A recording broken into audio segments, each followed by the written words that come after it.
another get that we have a list, that we have notes from. This is our boy Jeff Drew with a tactical brigade list, keeping it hot, keeping it steady. He did go 4-1. But we have covered Jeff Drew before, and he was using Warhorde before, so he simply doesn't have as many reps here, which is all good. But he still had a good performance. So let me pull that up. Actually, I have it on BCP. Boom, right here. He was at this Get Hammer Cinco de Cuatro GT as a May 5th GT. So let's look at his tactical brigade list. But the tank busters are back. I'll just tell you that right now. Tank busters are back. So I do have notes from him, nice and concise, and I can actually show the mission pack as well. I think we'll just go towards it. I don't think it doesn't show everything, so I can just tell you, so I don't have to necessarily show it to you. I can open the pack for you. I can actually show you the layouts though. I'll show you guys the layouts. So we have nice, concise tactical brigade, double beast bosses, big mech and mega armor with captain, triple big mechs with shock attack, 2 snagger units, 2 Stormboy battle line units, 4 trucks, 10 flash kits, 1 small minimum size unit of Gretchens, and then a big 22-man get for a Grot unit. Sorry, I was going to say get unit. Grot unit. So yes, you can see this is not a typo. I can show you if you guys don't believe me. No, I'm just kidding. BCP, he brought a 20-man unit of the Gits intentionally without Zod. Oh no, so he did have Zod. Yeah, it does. Sorry, I didn't highlight him. That's a different list. I'm not tripping here. No list recovering. Someone didn't have Zod, and they brought 20 Gits. In this case, he did bring Zod. I was like, wait a second, I think he did have Zod. So he did have Zod. He didn't highlight him. Went over Mount 9. So he did bring Zod. I'm like, hold on, man. His note said he had Zod, and Zod was awesome. Zod guy, I love my Zod actually. In this detachment, he's a little slept on, Then we have 1 unit of commandos with all of the war gear, which is a Breacher Ram, Burner Boy, Rocket, Power Claw, Rocket. Did I say Burner Boy? Yeah, I did. Burner, Rocket, and Power Claw, and then 3 tank busters, of course, with the Pulsar Rocket. So I do have some notes from this get. Let me make sure I have them and not in the ugly way I did earlier. That was funny how I was reading that. Sorry, guys, for being a dork. As for his SWAT teams, this is what I wanted to pull up. Yeah, okay, cool. As for his SWAT teams, it was with the 4 trucks. He had 1 with the Met Captain, then each one he had with tank buster units, and then a snagger plus a boss. He said he would reserve 1 of the snagger units with the boss, except for versus kind of melee matchups, and then his Stormboy units. He said with commandos, he would consistently deploy them in a nice long string across the enemy's battlefield deployment line, right in front of the deployment zone, 9 inches away, so that enemies couldn't put their own infiltrators in, and then he would redeploy them with Mork's Cunning. So I absolutely love that. A lot of people are trying to use their infiltrators to counter us, and Tactical Brigade in that 1 enhancement. Oh man, when you can either take advantage of big packages of units that are inside transports, or to really bully them with commandos, that's where you get the value out of this enhancement. Totally try to fit it on your list. It's so fun. It feels so good. And when you can redeploy Zod and the commandos, for example, man, it really impacts the enemy's battlefield. You get to see exactly where they're going, and when you have a utility tool like Zod, where you can declare the wall and you kind of know where they're going to end up because of where they're positioned now from their deployment, it makes your WAD value with Zod very, very good. So then he said, as for what he would try to do, he said most of the times he would try to WAD on turn 2. To get the Zod buffs, of course, and he would spread out as far as he can. So, of course, people always think that maybe I need my wall to punch out the enemy and kill them with an absolute killing blow. In Warhorde, of course, you need to break their backs a lot of the time, or at least pick up a lot of units, even if you don't take out their most key unit on the wall. You can at least break their back so they can't really score enough. In this case, he's using his Gretchen unit to either bog down enemies that want to come fight him and close the distance, or gunline units that want to reposition and get better angles and kind of do a trade with him, where they'll maybe bait out some guns and then you shoot them. And then the enemy goes, well, I got another tank over here. Well, Zod stops that other tank from emerging on his turn. And then the tank busters get to go off again, possibly, or just the enemy kind of starts losing on their own primary, even if they do start shooting other stuff. So it's actually a really big deal to have the Mandos, so you have the ability to keep enemies away, then you have Zod to keep them away even further, and then you can continue to do the thing that we like to do, which is a nice combined arms aggro pressure kind of list here. So shout out to our sponsors, the Baron of Dice, as they helped us do our wall tactic dice. So shout them out. check them out in description. 5% off in the discount because nobody likes taxes. And shout out to Bear Enough Dice. They allow us to do our paint competition. So thank you very much to them. Let's go over his tactical brigade list. I really like the combined arms. I really like that you paid for Zod. I think Zod slept on it when you can give him moral seeing and fall back and shoot, fall back and charge. Zod's freaking sick. So if you haven't used Zod yet, check him out. So let's go right here. We do have his mission. Oh, I think I have it right over before I get stuck in the mud. So it was mission F, Burden of Trust, Hidden Supplies on layout 8. I do have it right here to you also. Boom. Layout 8, if you guys, oh, it's a little ugly. I'm gonna make sure I don't mess this up. Layout 8. So I feel like a lot of people aren't familiar with this very, very hideous sometimes layout. So at first you might think of it as this is shooty, maybe you might think if you're unfamiliar with this layout.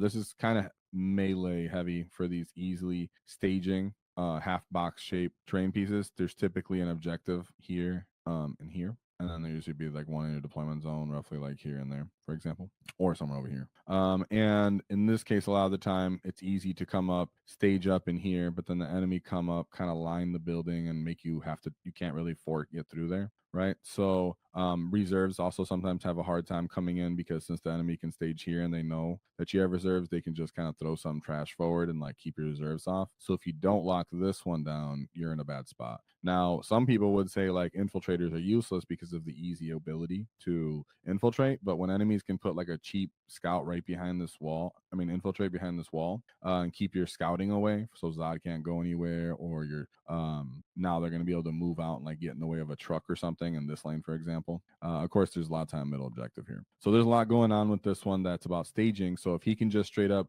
get on the line, so if it's a different deployment lines here and there, you can just put your Mandos in some kind of variation of a line of a bone, what we like to call like the wishbone, or just like an eye, whatever you want to do. So there's 2 units on each side, and it stops the enemies from being able to infiltrate into this position or into this position, as you typically don't, no one's gonna come like infiltrate here, right? It's all stupid. Then you can just redeploy those Mandos into this safe spot, or if you want to start fighting the enemy for their natural expansion, which is typically, depending on what side of the board you're on, what would be considered right behind one of these shoe boxes, and you can end up putting Mandos along here. Now, of course, it does lead to the enemy being able to come out and shoot at you down this angle, or they have to kind of commit down here to shoot. But that just gets you closer, right? Which is all good because then you have your boy Zod a lot of the time either centralized, or if you're a real opportunist, and of course you can redeploy, you can scout into this building. So a lot of opportunity on layout 8 for this kind of list. A lot of trucks to get the lines of fire, and that's what he went into day 1. So let me put this away real quick. Can I go back now? Oh no, I still have my paintbrush out. Hold on.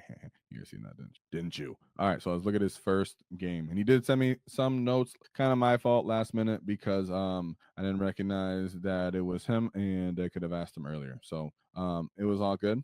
He said so the first game was into the old World Eaters, so we won't go too much into it because they've changed so much. But like we spoke about, what he said about this game was that he kept everything on the table, of course, because the World Eaters want to rush you and murk you. Obviously, they don't have a good time trading and having combined arm stat. But what I will say is what he said about how he felt about it after this game, and he said, I definitely felt the nerfs, him not being able to stealth and also give himself +1 to hit kind of sucked, or +1 strength. He said, he said there was games where the enemies didn't have free +1 to hit, like in vehicles and such. So then he just had to always use the order of +1 to hit on the tank busters to do anything.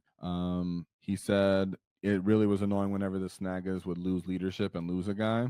But anything 2 wounds, he didn't feel too bad on taking one of those, failing a leadership check on that. He said Zod was very important in this game, of course, so you can get the enemies to engage with Zod and then counter very importantly with them. So obviously that's how that's going to go with World Eaters game 1. So then he goes into his loss, but he did kind of break that down at least a little bit here. So we have, make sure I'm still showing the right thing on screen. Yeah, what's up?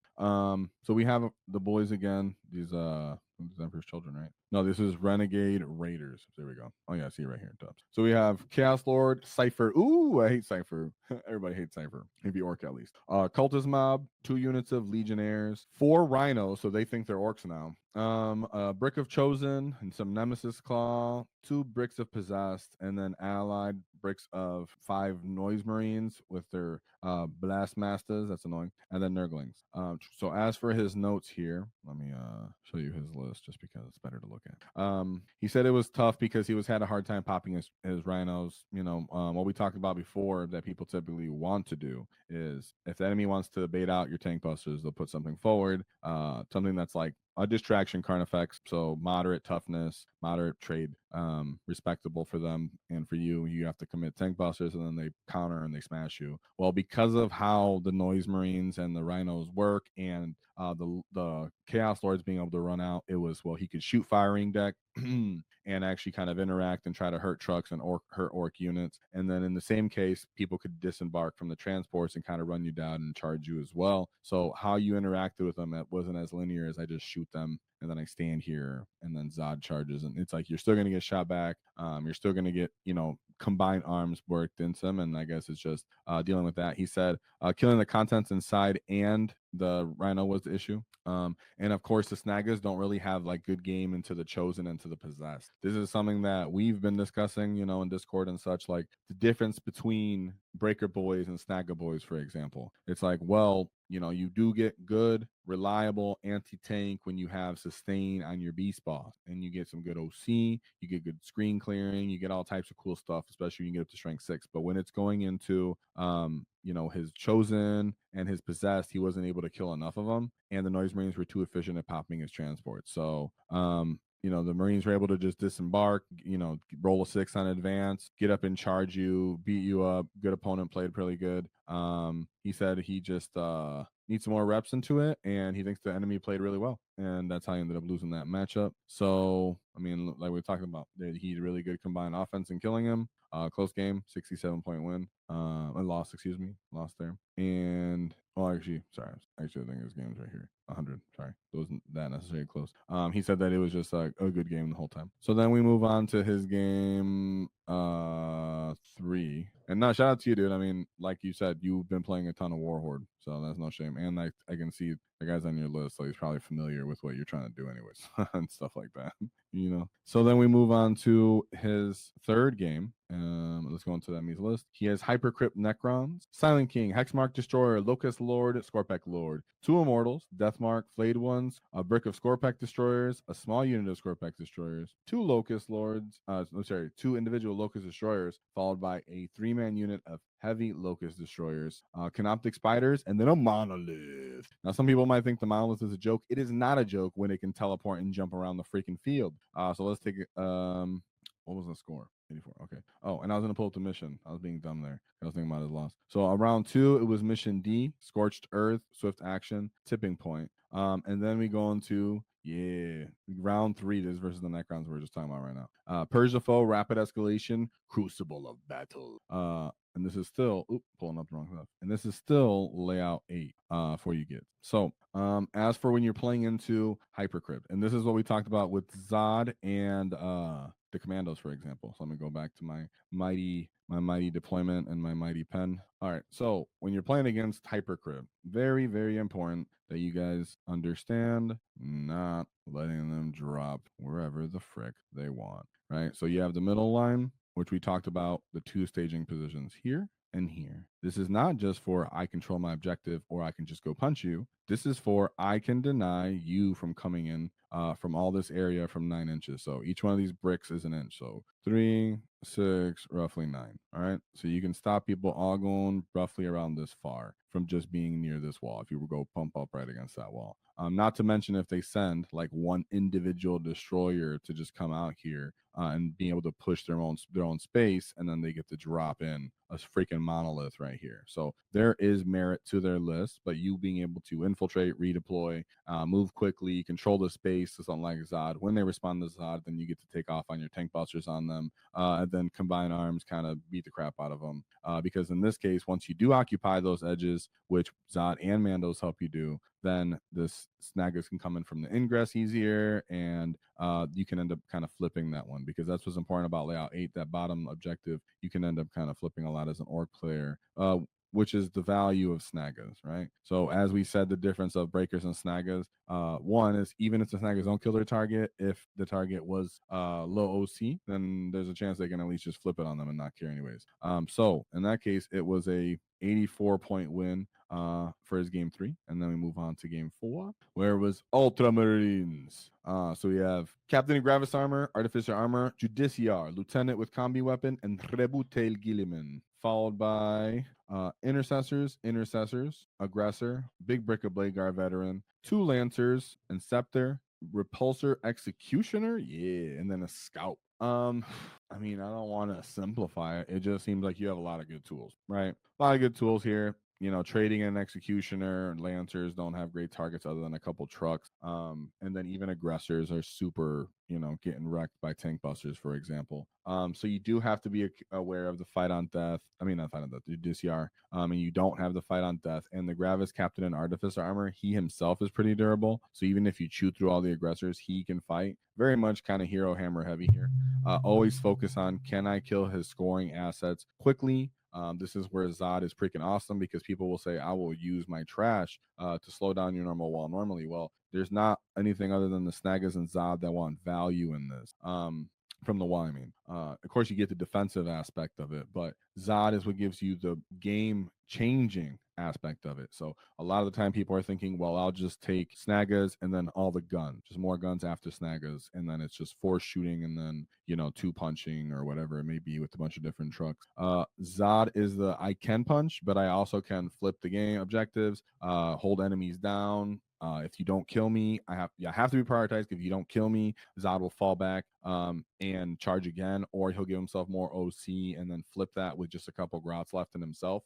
So those are those aspects of the game that, even though this guy can efficiently kill, you know, Snagas and even withstand some of their damage, for example, the fact is that everything doesn't want to get hit by a multitude of our units on his list, specifically tank busters. But that means the Snagas, like I said before, the wall could even go forward. But he said typically what Jeff did was wall turn 2. So in that case, you would hope, or at least be prepared based off, like we said.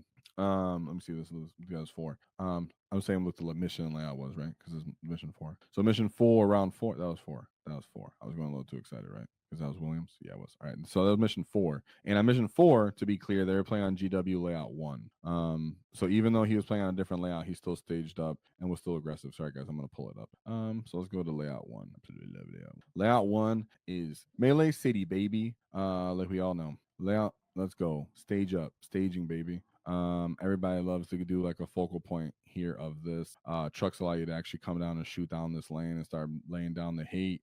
Trucks can stage up and throw guys over this line barrier and start shooting down lane 2 if they want to. Bit committal, but still pretty aggressive. Love layout 1 for orcs for the most part. I don't, and I do have the mission. Let me go back. I think I have the mission. I was going too excited. So mission was G. So search and destroy supply drop and hidden supplies on layout 1. For that. So that was his game 4 against the Space Marines.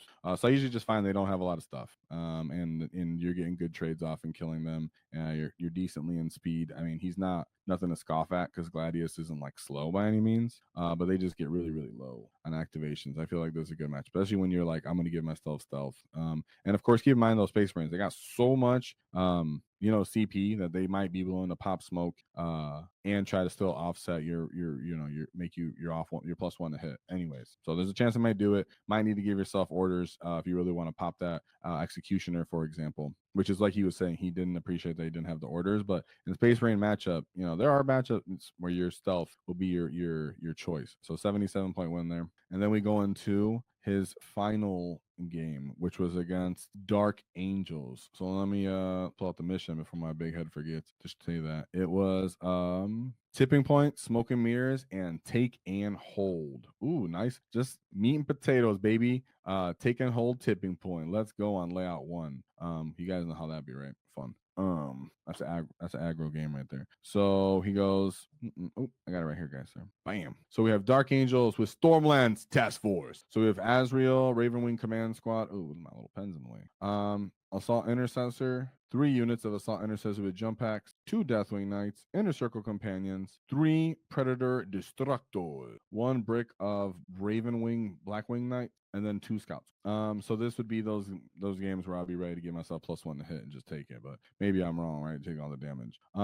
I would say with this kind of list, you know, they want to close the distance on you. His early WAAs would be very important here. He didn't have a note specifically on this game. Yeah, he didn't. I'll make sure he didn't have a mission on this game, but he said typically pretty much every game he WAD on turn 2.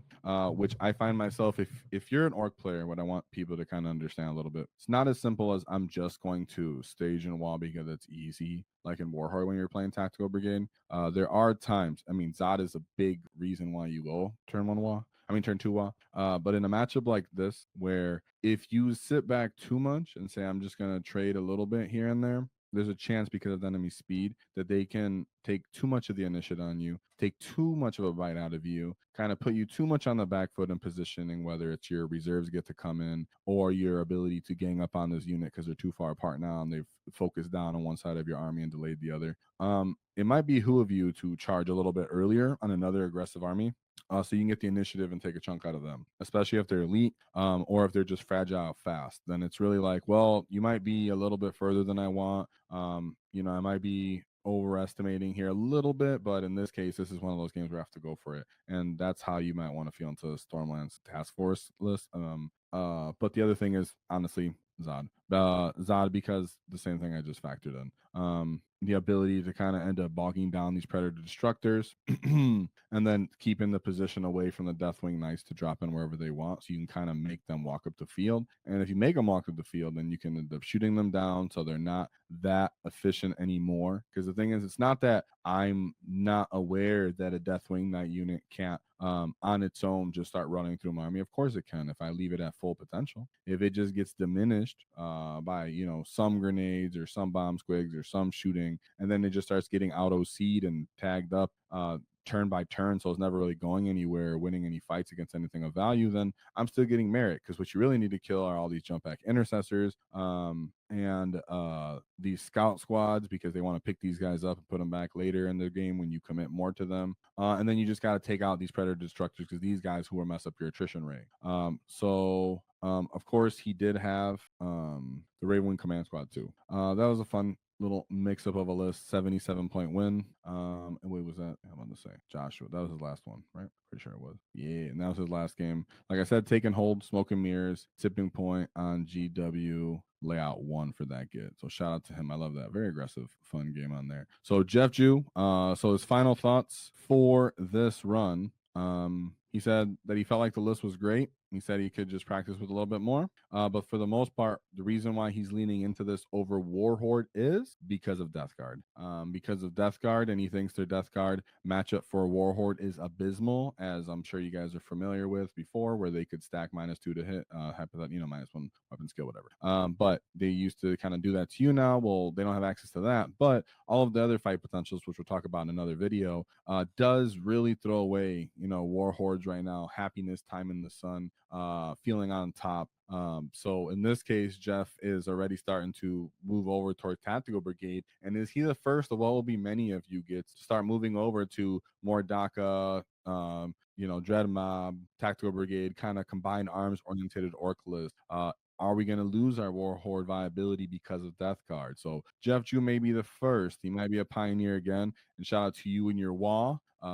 Love the integration of Zod to Tactical Brigade list. You know, I loved it when I did it. The strats feel extreme great value whenever you have mobs of boys in this detachment. And so shout out to Jeff and his Tactical Brigade. Be a cunning it and check out our new order markers that are in our store. So shout out to you gets being cunning. Help you guys get all the orders set on the table nice and clean for all you gets to get stuck in. If you enjoyed the clip, check out the full video here.